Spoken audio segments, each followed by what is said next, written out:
Welcome to the Self-Help Coaching Podcast, where insights, attitudes, and methods for success get illuminated. Learn what leaders and change workers have done and are doing now to create magnificent futures. We interview great guests who inspire you to overcome obstacles and achieve your goals. Be sure you visit our website at self-helpcoaching.com. While you're there, subscribe to us via your favorite network. Now, just relax as you listen. You can do something else, but be ready to make an important note. And let's get started. The title of this interview is Keep Your Ass Alive. I love it. And my guest, I want to say special guest, because really, I'm not going to say I'm intimidated, but I don't know if I've ever been so intrigued by a guest as Callie Dubois. Now, I connected with her on Facebook, and I was just telling her in our discussion before this, I love her posts because they so stand out, and they always get a certain amount of controversy. I don't think she looks for it. I think that she knows what she knows, and she states it. And some people are like, what? And they're like, and Kylie's like, yeah, I love it. So we're going to be talking about sexuality. She is a sex therapist, folks. All right. So buckle up. We're going to talk about sexuality, awareness of persuasion, situational awareness, really excellent subjects that we don't talk about much on this podcast. Not that I'm a prude, but it kind of intimidates me. I'm kidding. So Callie Dubois is a sex therapist, like I said, and she focuses on grit and resilience training. I'm an ex-paratrooper, by the way, Callie. I don't know if you knew that. Welcome, a pleasure to finally meet you. Thank you for having me. Yeah. You're quite welcome. We're going to be talking about your new book, How to Keep Your Ass Alive, alive during sexual assault. Let me say that without the cough. How to keep your ass alive during sexual assault. Now that is interesting. We'll be talking about adventures-based sex therapy and resilience. Great stuff. Yeah. It's truly a pleasure to finally meet you. Great stuff. Yeah. And I know we have a number of mutual friends, which we tend to do in the change work community and personal developers. But you're a very, I'm, this is not self-aggrandizement. I'm a very unique person because I embrace my individuality. To me, it's so ultra important. It's also important to be a team player, of course, but I don't shy away from myself. I think it's the greatest gift I have.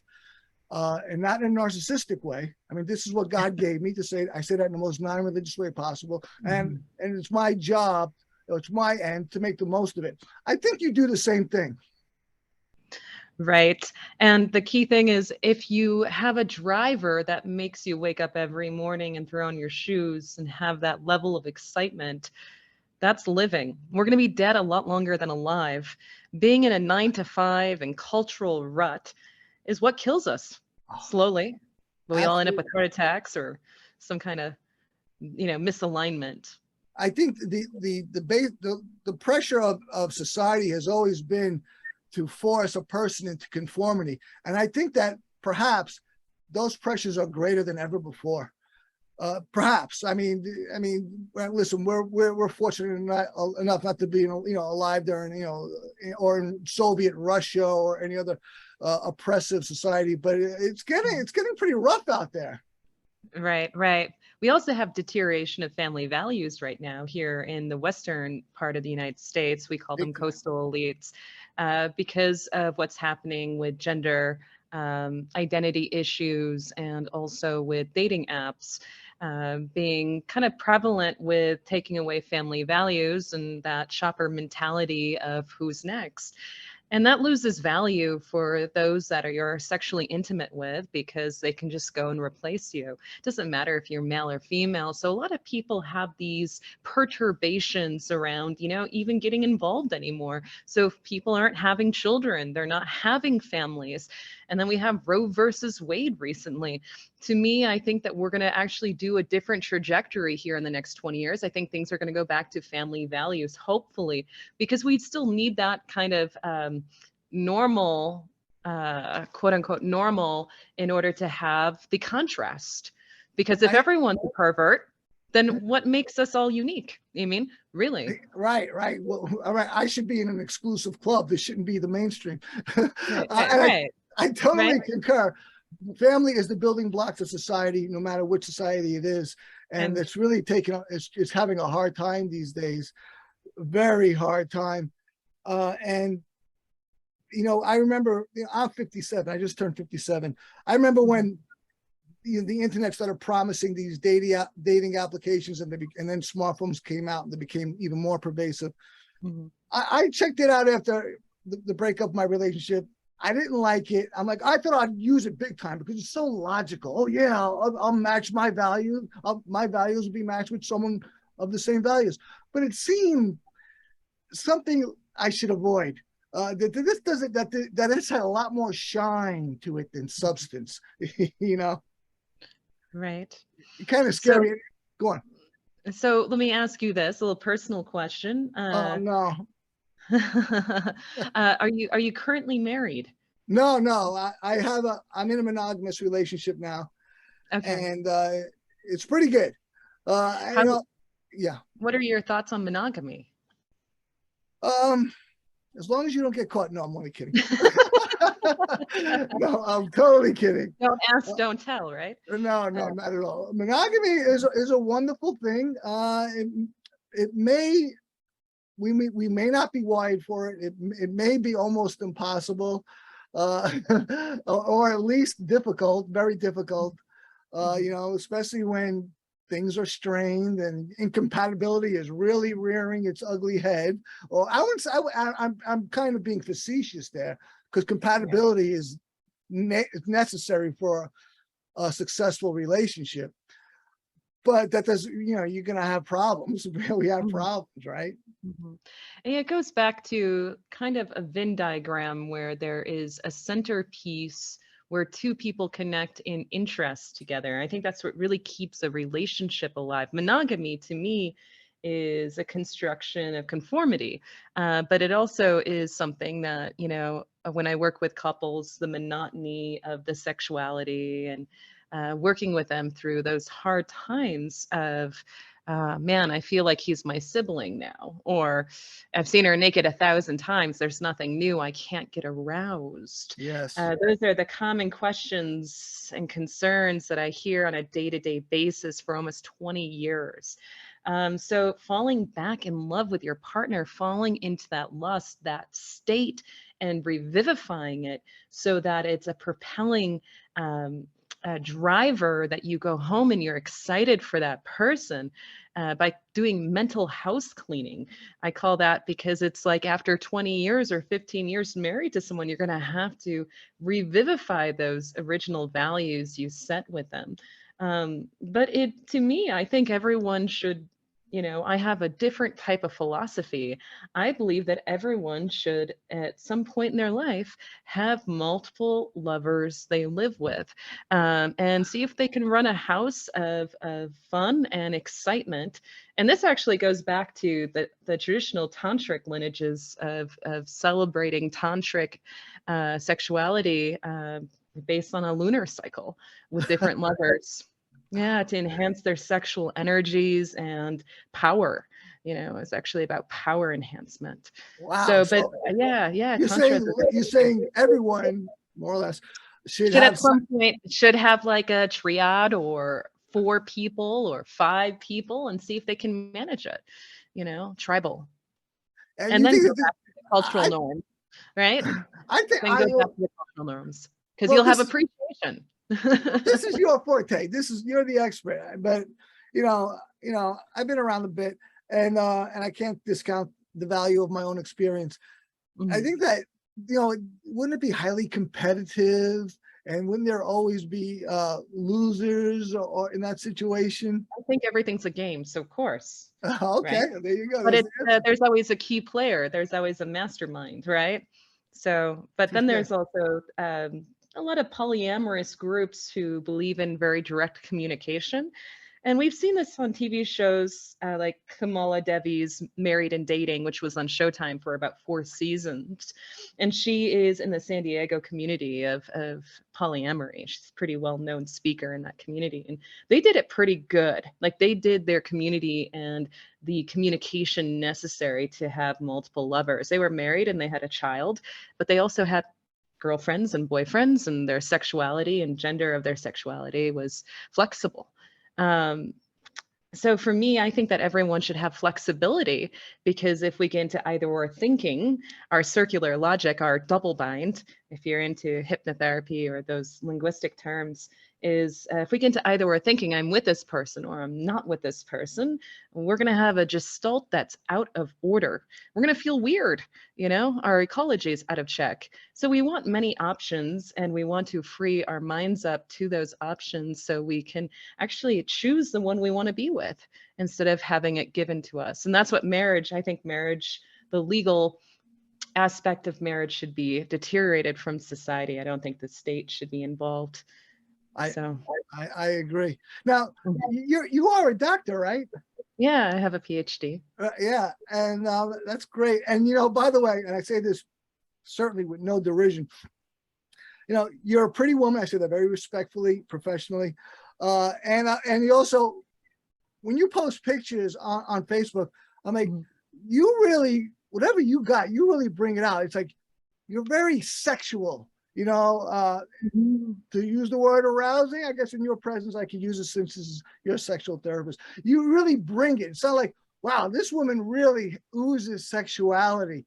And by the way, this is an audio podcast, but we also post a YouTube video. I recommend you, those listening, check it out on YouTube.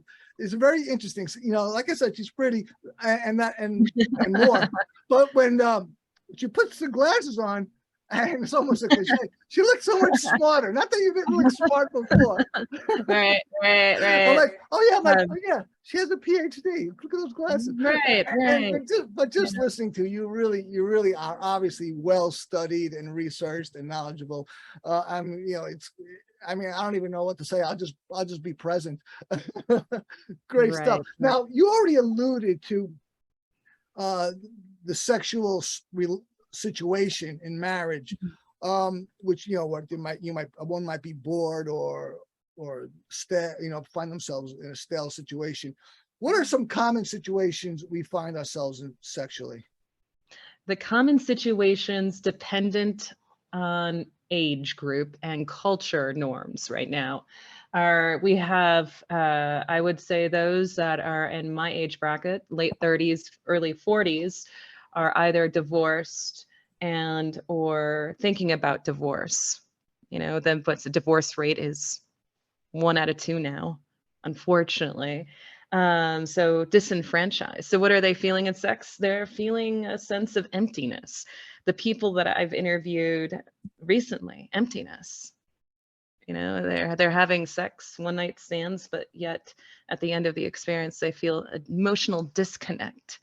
And that's because people are not bonding, and people need to use sexuality as a form of bonding. A man releases oxytocin 10 times higher at orgasm than a woman does. Wow. And that's a form of bonding, you know? So that's why, and a lot of tantric coaches will go into this, like Tracy Elise, who is the founder of the Phoenix Goddess Temple. Like, men need orgasm in order to feel connected, you know, and tactile kinesthetics, you know, touching, it's their love language, a lot of them, right? Like more feeling, hugs, hand holding.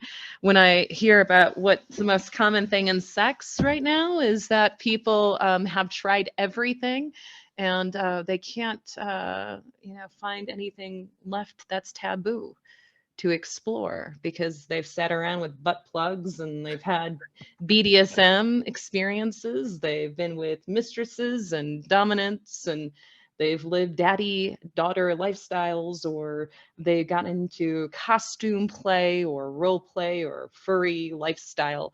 But what's next? What's the frontier? And that's when I say, like, if you look at history, anytime that there's gender bending in history, it means that things are about to switch back over. And I can put more in behavioral conditioning, which is my Facebook group, on that.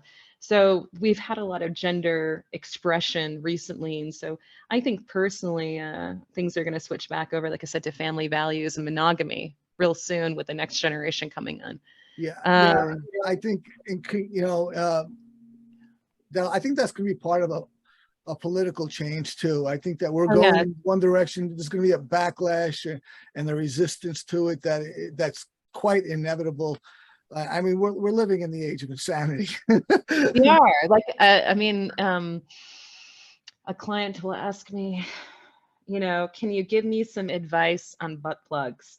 And I go, well, whatever happened to the advice on having a nice, clean relationship with a beautiful woman? Right. I'm now answering questions on butt plugs. I've been very fortunate in this intrinsically. When I was young, sex freaked me out. I was like, I'm talking about high school years. And then I went through the army, and then I became very sexual as a young man. I had my conquests, encounters. I was very sexual. I had a bunch of lovers.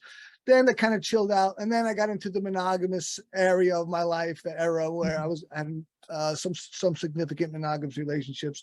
And then I don't know what happened, but I mean, I was kind of just focused on my missions in life, and so. But I have found that in comparison, I have been quite vanilla to a lot of people, especially this younger generations, which seems to they're right out of the Playboy Mansion, like you just were talking about. Right. And I think while experience really gives you a lot of knowledge and perhaps wisdom, it can also be harmful too. Well, it's also, since they're so wrapped up in the fetish and taboo, they're losing a part of the emotional component to sex. Like I said, that gives them those euphoric feelings. And I'm sure that you can remember, and those at home can remember, what it was like just to think about someone and it gave you butterflies in your stomach. Now people have to, since they're over conditioned by pornography and these high level fetish experiences, they're not feeling just the basic sensations of being aroused unless they're looking at something super intense, and that's why the anti-porn movement is pretty big right now. And so, yeah, I mean, from, and I guess I remember being a teenager, and just the idea of like running into my crush got me aroused, just like butterflies in the stomach, just, oh my God, I'm going to turn the corner and there he's going to be. Now it's like total opposite, Yeah, there's a lot less emotional life. I mean, and to create that emotion in someone is what gets them turned on and tuned into you, especially women. Women are, all the seduction gurus will tell you to fractionate them and get them totally addicted to some kind of trigger, of some sort. Then you associate it to yourself and you're now king of their kingdom, but that is some true stuff. We all need emotion, but it's also now non-gendered. Like men come to me and they're like, man, I am being emasculated at home. I can't get the power dynamics back. And yeah, we are in a culture where men are getting emasculated more than ever before. Almost as a part of government policy, it seems these days. Yeah, unfortunately. Yeah. Okay, well, let's take a moment to hear from our sponsor, and we'll come right back with Callie Dubois. This episode of Self-Help Coaching is brought to you by Proficio. Ever heard of accelerated learning techniques? What if you learned more deeply than ever before? What if you remembered what you learned far better than ever before? Visit www.proficio.io. That's proficio.io, where you can understand perhaps better than ever before. You're listening to the Self-Help Coaching Podcast with me, your host, Tony Petrozza. We are having a organic conversation with a really fascinating and intriguing Callie Dubois. And I mean that quite sincerely. This is a pleasure for me. It's so, you're packed with so much information. I don't know where to bring the discussion. It's like, okay, let me go there. No. So I'll strive to have some clarity. Well, let me just ask a question to get us resuming. How to detect irregular behaviors in sexual partners to prevent narcissistic and borderline personality. That's one of the things you do. I think your coming book probably goes into that. And I got a lot to say about that too. Okay, how do we detect? The key thing is, well, first off, if there's any trauma, you're going to have an overlay. I call them rose-colored glasses. And most of us have sexual trauma. 1 out of 3 people, doesn't matter what gender, have been sexually assaulted in their lifetime before the age of 18. So we have what we call blinders on, and we will look at anyone and through those blinders and come up with some kind of phobic response. So the big thing is to look at your own patterns of behavior and why you're attracting narcissistic abuse. Usually it stems from childhood trauma. And then, looking at the imprints that you've had. Now, most of the time when people have had narcissistic abuse, they no longer have self-trust. So they're always looking for external validation in all of their decisions. They're the parent, they're the child that calls home to the parent to make sure that they're boiling the rice right. They're the type that get involved with male or female partners because they do not trust their own judgment anymore. And that's what they call an empath. And I don't necessarily believe that to be an empath. I believe it to be someone who's traumatized and they've lost sense of their vagus nerve, this feeling in your gut when things are right or wrong. So they have a tendency to look for this external force to validate them. That's the narcissist coming in, the person who will ultimately lead to this person's demise, because by the time a narcissist is done with their lover, that person is to be nothing. Yeah, it's unfortunate.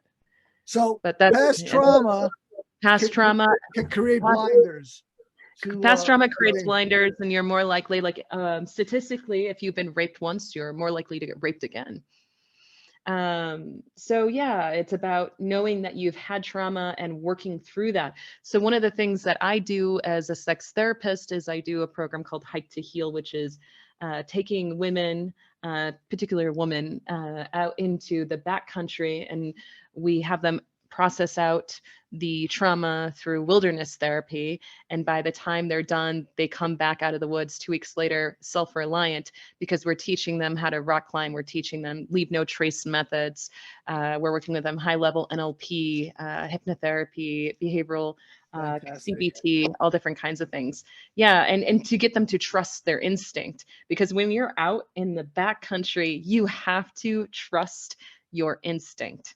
That's great. Way out, not campgrounds. Yeah. When my company steps out, we're going to have a program similar to that, not a therapeutic one, but a confidence building one, a leadership building one, mountaineering. I love that. It's fantastic.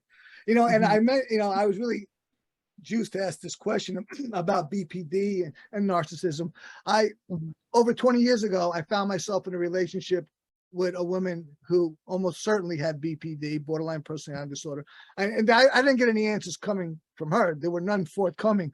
But I was like, why am I suddenly insane? A lot more crazier than I used to be. And so I delved into abnormal psychology to find the answers, and I finally found it. When I read the DSM-4 of BPD, I was like, "Wow, this is her resume." Right. Okay, yeah. And let me kind of just gaslighting is very common in relationships with people, in particular women with BPD, because what they do is, I'll give you a little story which I've heard probably 1,000 times with male clients, is their wife will be like, "Oh yeah, let's go on a date." So they get prepared for the date. They take their wife out. They may have been married 12 or 15 years. And they take him to the nicest restaurant. The wife is dressed nice, lipstick, hair done, you know, totally abnormal, correct? And by the time they get home, he's hot and heavy, but she's tired. And she she throws on her sweatpants and walks downstairs to the extra bedroom and shuts the door, or gets on her computer, or finds a way to sabotage the experience by doing the direct opposite, like putting on her running shoes and taking a walk around the neighborhood after this person has built up, you know, the dating effect. Right. So that's actually called gaslighting. You know, it's a form of gaslighting. It's getting someone hooked into, yes, there is a promise at the end of this experience that I'm not going to put out, because there's still a level of resentment. So they're utilizing passive aggressive behaviors in order to correct a behavior in the husband, or you can say the wife. I don't want to get too gender specific, but that ultimately pushes the partner further and further away from them and makes them explore sexuality outside of the marriage, because, you know, what's the point? It's become futile. Wow. Right. Wow. And then they end up at a marriage and family therapist spending thousands of dollars trying to figure out how to come to terms with one another. Business must be good for you. You know, we need consistency. And when all of a sudden someone, maybe not all of a sudden, but does it just enough, is inconsistent, you know, it leaves us, what, you know, I remember with that woman who I say has BPD, you know, I was the hero one day. The next day I was the greatest villain on planet Earth. I was like, oh, I'm at least on the extremes, you know. Yeah. And that's, you know, BPD is an interesting thing. And I think it can be resolved. I think it's a personality disorder that can be resolved in a person. It's about a feeling of safety and, just getting their emotional sense of balance back. Somewhere down the line, they've had to have trauma, and we can do major things with certain forms of psychology that allow us to re-imprint new behaviors that would have been more constructive and erase the old memories and the old behavioral triggers. So those don't, because there's something, you know, if it's not you, there had to been something, you know, that led to that historical, you know. Oh yeah. Build up, you know. Oh, totally. And to me, it's I look at people and I go, well, how did you get where you are now? You know, like what kind of, you know, what was your trajectory of your behaviors? And then let's reverse engineer it. Let's find it. And like I work with a lot of transvestites. That's kind of like a big community that I work with, like men that consider themselves sissies and want to be, if we can go into wild stuff, they dressed as women and sent out to most of my audience is children, Callie. Relax. So, you know, so we created a company about 3 years ago called My Sissy's Closet, and we sell clothing and prosthetics. Wow, what an entrepreneur you are! And we're gonna get into that. We haven't got into this podcast yet. That's fantastic. Yeah, we sell clothing like lingerie for men, because we found out that there wasn't any lingerie that actually fit men. They were buying female lingerie, but the nipples are spread.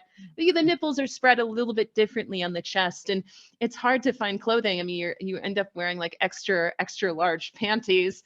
And then you're sitting there around sneaking, you know, what happens a lot of the times is that they end up purging all of the content that they bought, the lipstick, the wigs, the prosthetics, the makeup, the clothing, you know, and they might have spent $2,000 to $10,000 on these items, but then they end up rebuying it. And I said to myself, I tell every client who comes to me that has this as, you know, a fetish. And of course, there's always some kind of gestalt that's off. They don't want to be that, but they crave it so badly.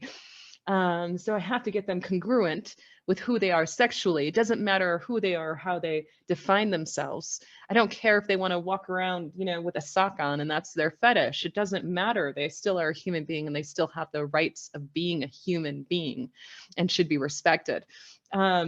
So, you know, I said, well, there's no sites on this. These people keep on asking me for stuff. They keep on, you know, thousands of them. You know, it's one of the most major fetishes. On one group, there's over 72,000 people that identify as sissies or transsexuals related to that mold.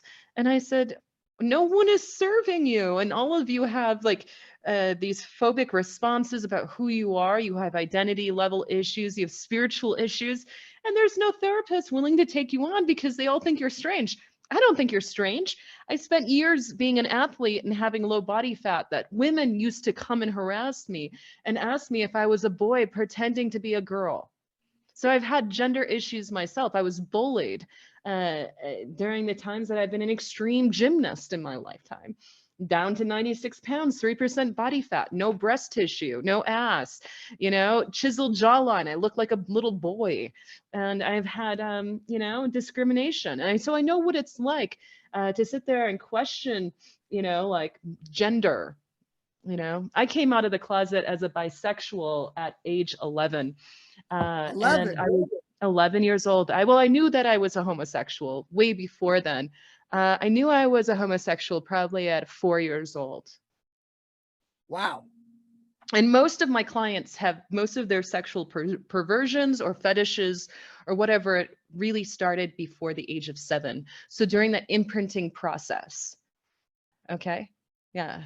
Wow. So how did I get that way? I think it was television. I was watching a lot of television. I grew up on a family farm in Wisconsin, and they would put the TV on as a form of a babysitter. And I would sit and I'd watch things, and I'd sit and watch Baywatch, and oh my God, look at those women, like, oh, I wish I could be them, especially when you grow up in a very small rural community and want to leave the nest, So so most of my clients, I after all these years, I think their sexual fetishes definitely started before the age of 7. Wow, that was, you just said so much. I don't know where to go. Let me circle back for a moment about the BPD, because I don't want to vilify women with BPD. We saw that with Amber Heard. Most definitely, she was vilified for having a mental health disorder, and they were both at each other. One was a narcissistic abuser, and the other one was a borderline personality disorder abuser. The two abusers together don't make a right, So unfortunately,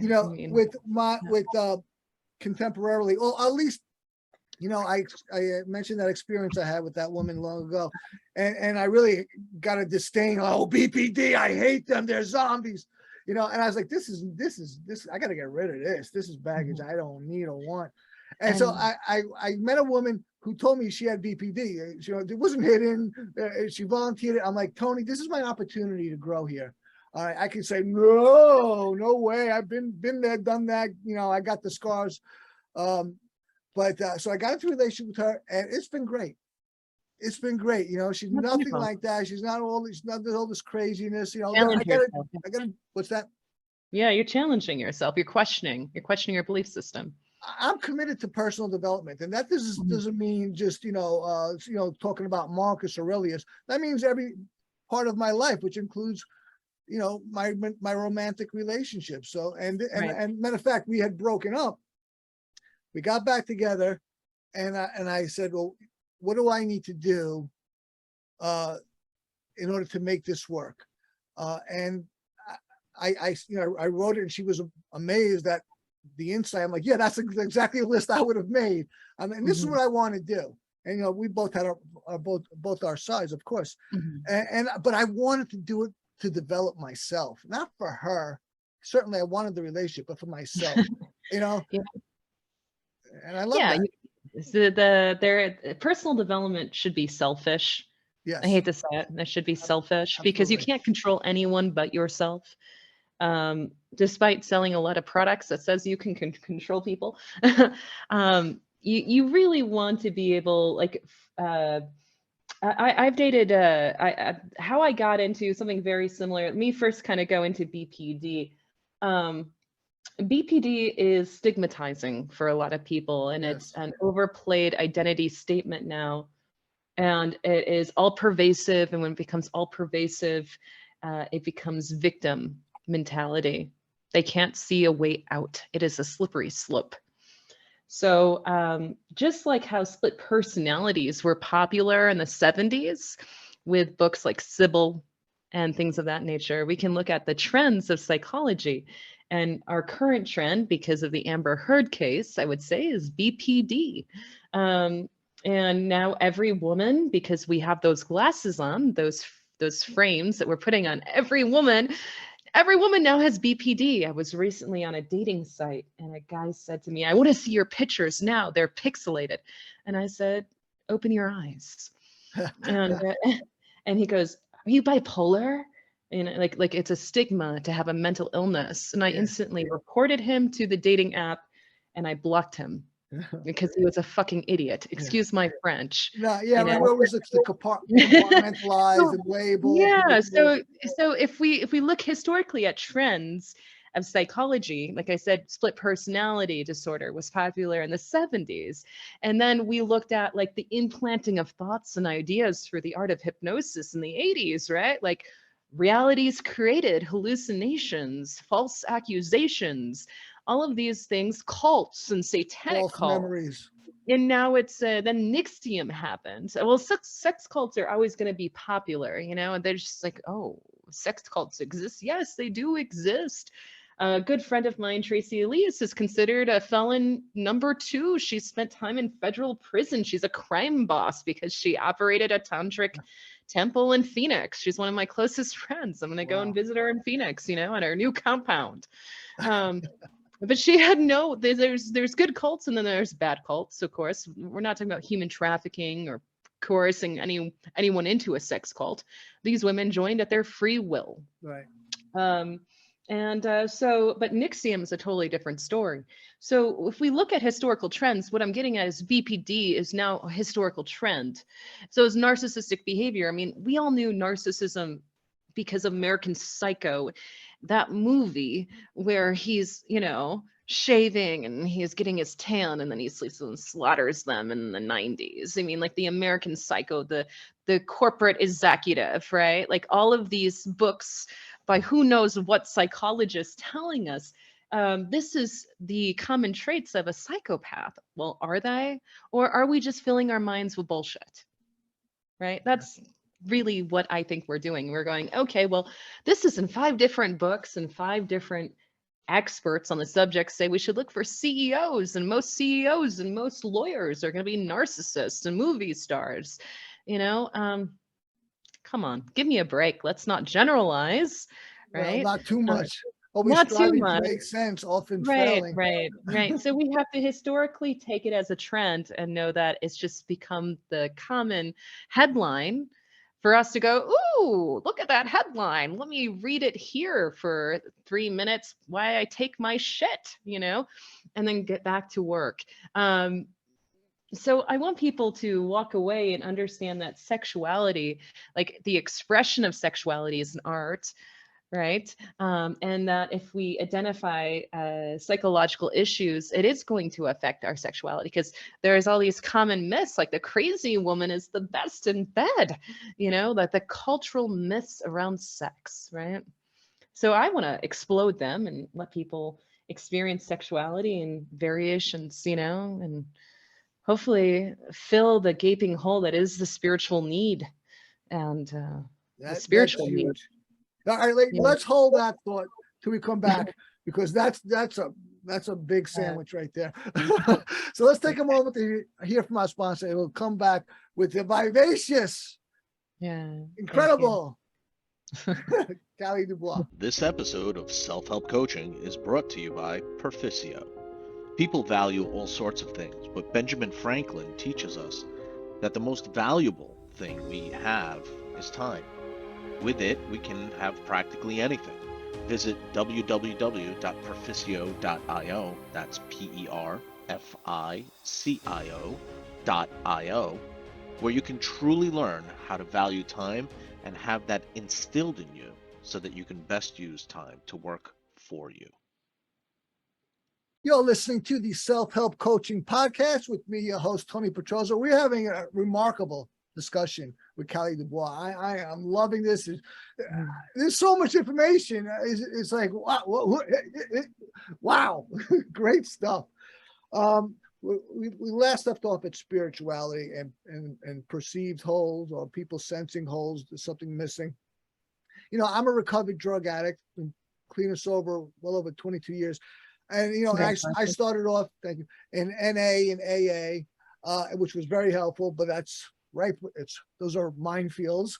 But they're, which I'm indebted to, but nonetheless, one of the sophistries they had is that, we have this spiritual hole or a God-shaped hole, and you got to fill it with God, which actually works. It works well for me, but you got to be careful of the cultish aspects of those groups, because they certainly are cultish.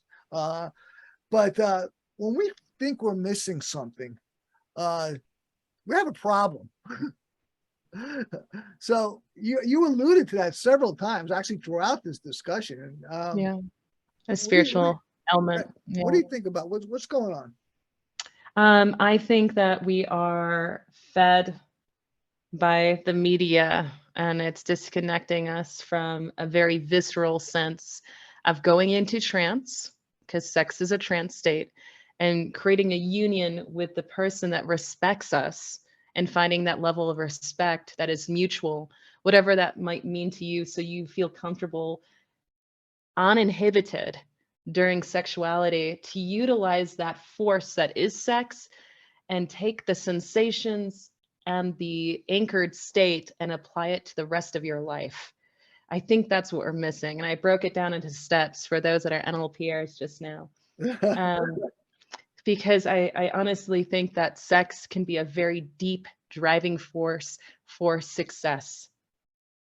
There are two things in this world that we all go after: sex and money. Safety, of course. And Think and Grow Rich, Napoleon Hill said, sex energy. He said that's one of the most important driving forces is the sex energy. And that's the 20s. He wrote that. The 1920s, yeah. So yeah, and sexual energy, if we really want to break it down, I would definitely say that is the motivating force that spins the world around.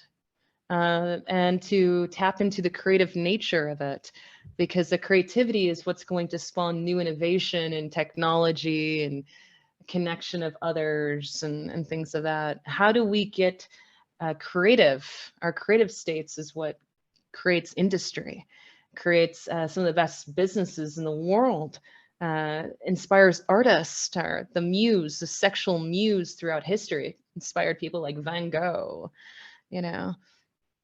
So, and Einstein was very sexual too. I don't know if you've ever heard his story. No. He had multiple lovers. The atomic bomb was very sexual. Yeah. Come on. That's a hell of an orgasm. Come on. That is hell of an orgasm. And orgasmic states, how are we utilizing these euphoric states to transcend? And if we're in an environment in which we are uncomfortable or having sex with people who do not value us, how are we taking our emotional states later on and utilizing that force of nature? I think that's really what the spiritual impairment is that we're not using sex as something as powerful as it could be. So sexuality as a tool of power and empowerment. And a tool of power and empowerment, that feeling of like a bounce in your walk, it's pretty amazing to have just in your own physiology. Some of the most successful people I know in corporate America are some of the most sexual people I know. But then again, like I said, to be uninhibited, you have to come to a very deep sense of self-trust.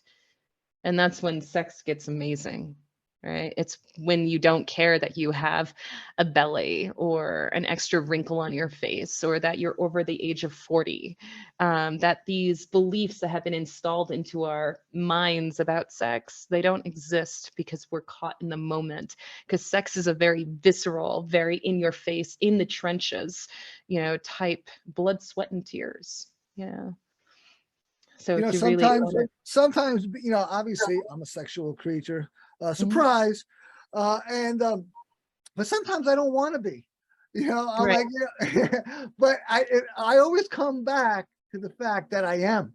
I'm like, this is something I need to accept. Not just now, but, enduringly, because it's everything that you just described, and if I even try to suppress it, there's going to be a problem. There's It's gonna gonna be be there's gonna backlash. be problems. And the problems then boomerang out of control. And something you brought up too, there are times in my life, as of most recent, I didn't want to be a sex therapist. I didn't want to be considered sexualized. I didn't like that I was a blonde with blue eyes and that I was born this way, that every man hit on me, that I would wear baggy clothes. I actually took like a 5-year break to finish my dissertation and my PhD. And during this time, I focused mainly on frames of reference around sexual assault and female trauma. And when you're studying content, you often have your own memories come to play. And I said to myself, well, let's get myself out of this state because I got myself there, by thinking about and interviewing all these women who've been traumatized. And that's where a lot of people, like social workers, you need to not fuck your cause. I call that a lot, which means don't get too close to it. Have a level of disassociation from the people you're working with. Otherwise, you're going to have, influence. So you need to always go meta when you're working with people, because you'll go home and you'll take the client's problems with you. Like, oh man, you start thinking, you hear one woman come into your office, well, he hasn't touched me in over 17 months. And then you start thinking to yourself, when has my lover touched me lately? So you don't want to go there. You want to disassociate. Yeah. So, I didn't want to be sexual for 5 years. I had a heart attack in March, and they found out that it was broken heart syndrome. And I have broken heart syndrome. And about 3 years ago, I had some serious health issues. I was working on a PhD. I was in startups, kind of just overwhelmed. And I had fallen in love with someone who had fractionated me, and I hadn't quite understand. And so I was just like, took me years to get over it, and lots of catharsis writing and processing out of it. But it was just like, broken heart syndrome. Yeah, there's actually a term for it. That's what I was diagnosed with in March. I was like, I was like, why did I have a heart attack at my age? I was a long distance runner and stuff like that. But so how do we heal these holes that you go from being very sexual to not wanting any attention from anyone? Because the key thing is when you're considered a very good looking woman, your intellect is overlooked. Your writing is overlooked because they want to get the Kim Basinger or the Michelle Pfeiffer, in bed versus, understanding their content and what they have to say for the world. A lot of people say, oh, Dr. Dubois was the wrong market. You shouldn't work with men. No, I love men. I consider myself a man trapped in a woman's body. But it's I've been there with you most recently. And you talked about your body numerous times in this discussion. Now you're like a jujitsu person too, right? I have yes. I own Red Lotus MMA. I've been a martial artist. I own the Female Self-Defense Academy. I'm taking a little side break to work on some books for them and then start filming and getting back into my fighting shape, as I like to say. But I do my martial arts all the time. I'm the #1 knife fighter in the state of California for the female division.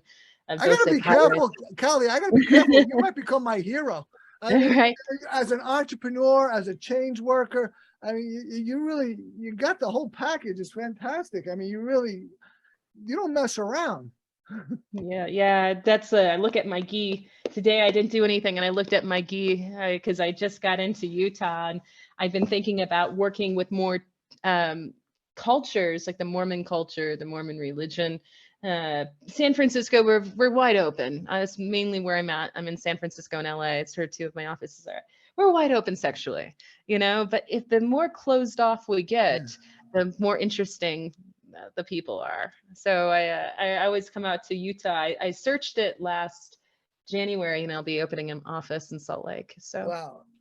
Yeah. For those regular listeners, you'll notice that I've had very few commercial breaks because I just couldn't stop Callie. I mean, I know you ain't stopping her, man. You just let her talk, and because it's just been, this roll of information that is just both, I mean, not gonna say salacious, but it's like juicy, and then like, oh, that's informative, that's valuable, wow, that's wise, that's like, wow, that's surprising. It's like it's so dynamic and so multifaceted. And then we haven't even, We haven't got even talked into about sex yet. yeah, we didn't mention Let's sex. talk about We relationships. didn't even mention my erectile dysfunction. No, You don't have to. no. And then we didn't mention that the business that you have. I'm a sailor. We found out she's a sailor too, but she's a real sailor. She sails the South Pacific. I've only dreamt of it. She's got a chartering company in Fiji. She's on her way there imminently. This woman really lives life, man. Yeah, you've been such a wonderful guest, Callie. Really. Yeah, thank you. And that's the key thing is when you come to my events or you work with me, the key thing is to know that the expression of your sexuality is going to come out even more. Like when we come to my events, sometimes like I'm the type of person that we have done a lot of work naked. I used to do naked storytelling, which was a form of getting people over the fear of public speaking through getting naked while they told personal stories. Wow. So to me, I mean, Talk you're about gonna being vulnerable. Yeah, right. So sexuality to me is like just getting yourself out of these self-imposed fears, but also to have what we consider non-negotiable rules. Okay, because we want boundaries. Right. Yes. We really, really want boundaries. And that's what happens with BPD people. They don't have boundaries. So I have my girlfriend. If you haven't figured out, my girlfriend is the one who has a PPD now. And I make boundaries and she tries to get through them. And I'm like, no. She's like, I think she throws a tantrum and then later says, thank you. I appreciate it. And she grows. So and boundaries are necessary for her and for me. And just like boundaries are what healthy people have. Right. So, but you want non-negotiable terms. And these are your rules to enforce with others, right? Especially if you're going to be sexual, very sexual and very open. But you have to have non-negotiable terms and how you want to be treated. Otherwise, you're going to be treated like shit most of the time, a doormat. Yeah. So you need to go in and know exactly what you want and what you don't want. And that takes some meditation, I guess, to really kind of future pace experiences that could happen. I was just having a conversation just today with my girlfriend who's a Jew, and comedy is one of my gods, and I make jokes about anything. There's nothing I won't joke about. And we were talking about the Holocaust, and I make jokes, not in derision, but because I make jokes. And but I talked about how, like, obviously the Jews were terrible victims of the Nazis, but I also talked about the Nazis, as bad as they were half good and half bad, who really fed into their bad side. The Jews, the victims that they were, also half good, half bad, who were really victimized by the Nazis. We're all half good, half bad. To use that description, what side do we feed is what comes out more. Isn't that simple? None of us are bad or good. We're both all the time. Which side are we feeding? Yeah, what side are we feeding? I want people to feed their creativity. Yeah, that's the bad side. Callie, I want people to be creative because that's when innovation happens. That's it. I'm all about it. I'm all about people being productive. I very anal retentive in that way. That's why I've always been in Silicon Valley. It's the values of the time management I really enjoy. But then I soon realized as I got older that I missed rural communities because they're much more fun because you know everything about everyone. And it's also nostalgic for you as well. I creativity is what it's all about. I created a virtual coaching program called Proficio that's going to make self-help finally work. It's highly innovative. I'm all about that. And that's what really juices me more than anything, not just the creativity part of it, but the entrepreneurial part of it, the vision, the purpose, all these parts that are really important. Those are critical things in life. Kelly, I don't want to take any more of your time because I told you I'd get you out of the hour. Do you have any final remarks for the audience? Like I said, have a non-negotiable contract with yourself and how you want to be treated if you're going to explore sexuality. In addition, understand that it's a creative part of yourself to bring forth and to express it in a way that is uninhibited, because it is your God-given right to be sexual. Otherwise, you wouldn't be here on the planet. Literally. Fantastic. How do So, people yeah. how do people find you or get a hold of you? I own hypnosisfored.com, literally hypnosis for ED, one word. I own hypnosisforsex.com. I own a Hiketoheal.org, isn't that one of your big things? Hiketoheal.org is a program for women who are wanting to experience wilderness therapy to out-process sexual trauma or domestic violence. That's very specific, right? What's your general site or general? My- You're all specialized, huh?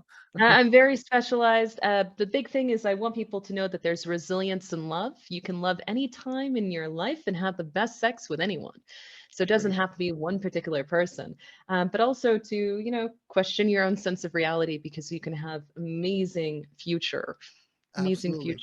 And I Yeah. understand you have a free gift for anyone who wants Yeah, it. I'm going to give you guys a bunch of stuff. I'll give you my Mind Over ED program, my Sexual Awakened Mind, which is a transcendental meditation for really great orgasms. I'm going to give you guys just a full stack, probably over $2,000 worth of goodies. I'll just download right now. Just a bunch of stuff, even a seminar on how to give people orgasms with hypnosis. That was Where filmed specifically do they go for that? I will just give it to you. Is that okay that I give you the downloads, or they can go and add me on Facebook and let me know they heard this? Let them find you and get it. Okay. Cut out the middleman. Let them go straight to Callie. Okay, you can add me. Actually, just go to hypnosisfored.com and I will have a little link that says download all these great goodies. I feel as if there's a lot of information out there. Thank you very much for your generosity and kindness. I mean, more or less, I have all sorts of unique people, and you certainly are very unique, but you're also, your ideas and your notions are obviously controversial, which I love, but you really seem to know what you're talking about, and you're not 20 years in. Yeah, and your specialty, you're not, it's not in one particular field or category. You're so well-rounded. It's fantastic. I mean, what an incredible guest you've been. Thank you so much, Callie. Thank you for having me on the show. My pleasure. And remember, everyone, we're all responsible for ourselves, and we could all use a little help. With that, thank you, Callie. Thank you, everyone, for listening. We'll see you at the next time on the Self-Help Coaching Podcast. Thank you for tuning in to the Self-Help Coaching Podcast, where insights, attitudes, and methods for success get illuminated. Learn what leaders and change workers have done and are doing now to create magnificent futures. Remember to visit our website at self-helpcoaching.com and enjoy even more great episodes like this one. Again, while you're here, subscribe to us via your favorite network. We look forward to seeing you next time on the Self-Help Coaching Podcast.